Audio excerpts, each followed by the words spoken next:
Assalamu alaikum. Là, on va passer du coup à le degré numéro 64, qui est celui d'obéir à l'autorité.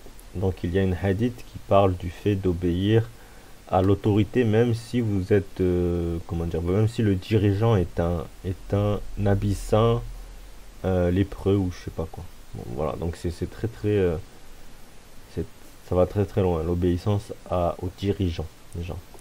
Bref, donc là on va parler, du coup on va faire ça avec plusieurs catégories. Donc l'obéissance à Allah, d'abord. Donc la première et principale forme d'obéissance en islam est envers Allah. D'accord? Les musulmans sont tenus de suivre les commandements d'Allah et ne pas obéir à une autorité humaine si cela implique la désobéissance à Allah.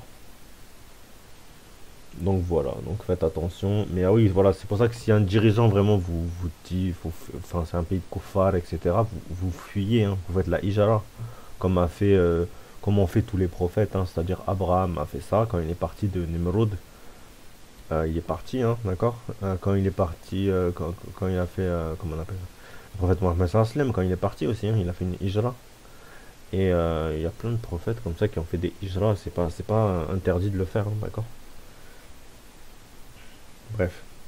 Ensuite, obéissance aux autorités. Après l'obéissance à Allah, il y a l'obéissance aux autorités légitimes. Les musulmans sont encouragés à obéir aux autorités légitimes, qu'elles soient politiques, religieuses, familiales, dans la mesure où l'ordre ne contredise pas les enseignements de l'islam.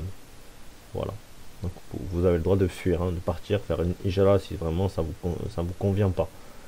Ensuite, justice et équité. L'obéissance à l'autorité est conditionnée par la justice et l'équité.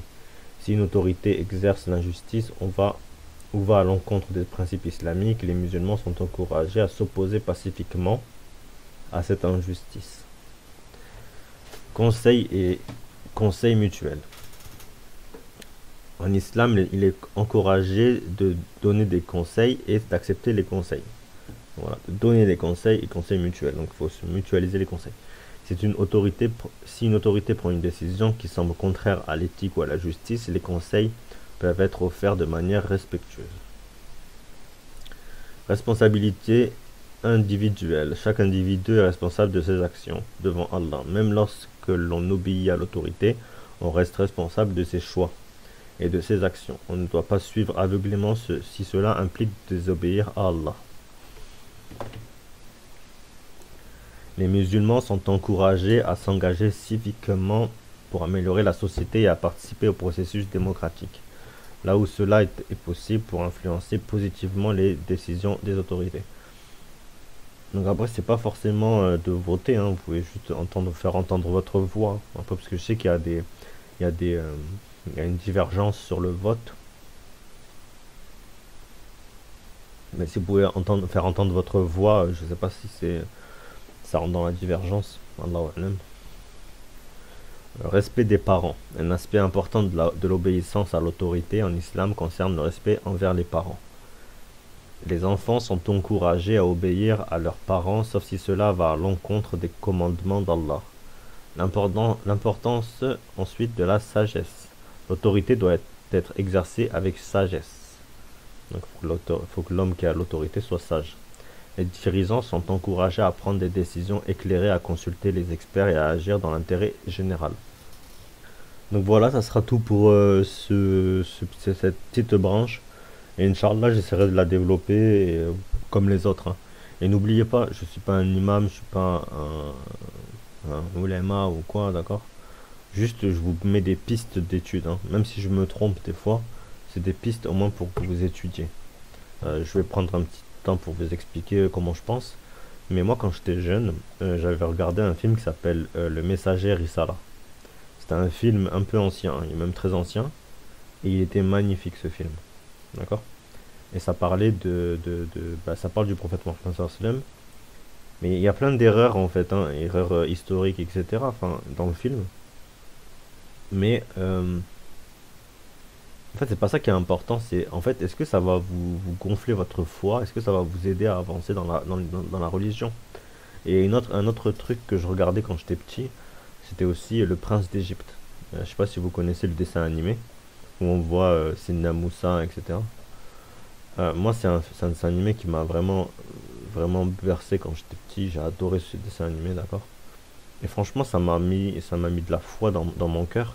Et même des fois, je le revois en fait, hein, je le regarde régulièrement. Et c'est pour ça, c'est juste pour vous dire que voilà, je fais des choses pour que cela vous guide, et pas pour. Je viens pas avec la vérité, d'accord? La vérité, c'est à vous de la trouver en vous-même et de demander à Allah de vous la mettre dans votre cœur, comme ça, ainsi vous voyez les choses, d'accord?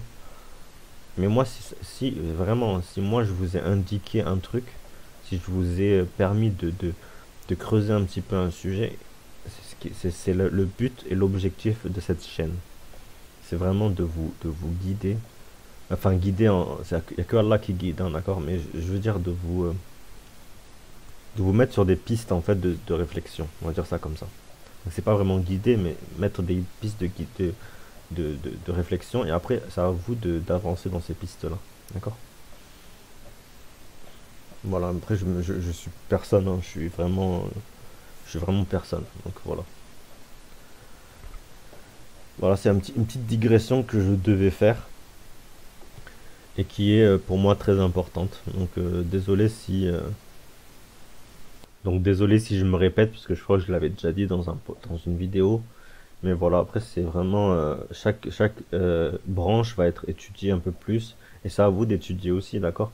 Le respect des parents, bim, vous cherchez le respect des parents, comment renforcer mon respect des parents. Après vous avez des hadiths qui parlent du respect des parents. Vous avez des dars qui parlent que de ça, des cours, hein, des cours de religieux qui parlent que de ça. Après vous pouvez regarder des films, même peut-être profanes mais pas haram, hein. Des films profanes où ils parlent de la relation entre père et mère, etc.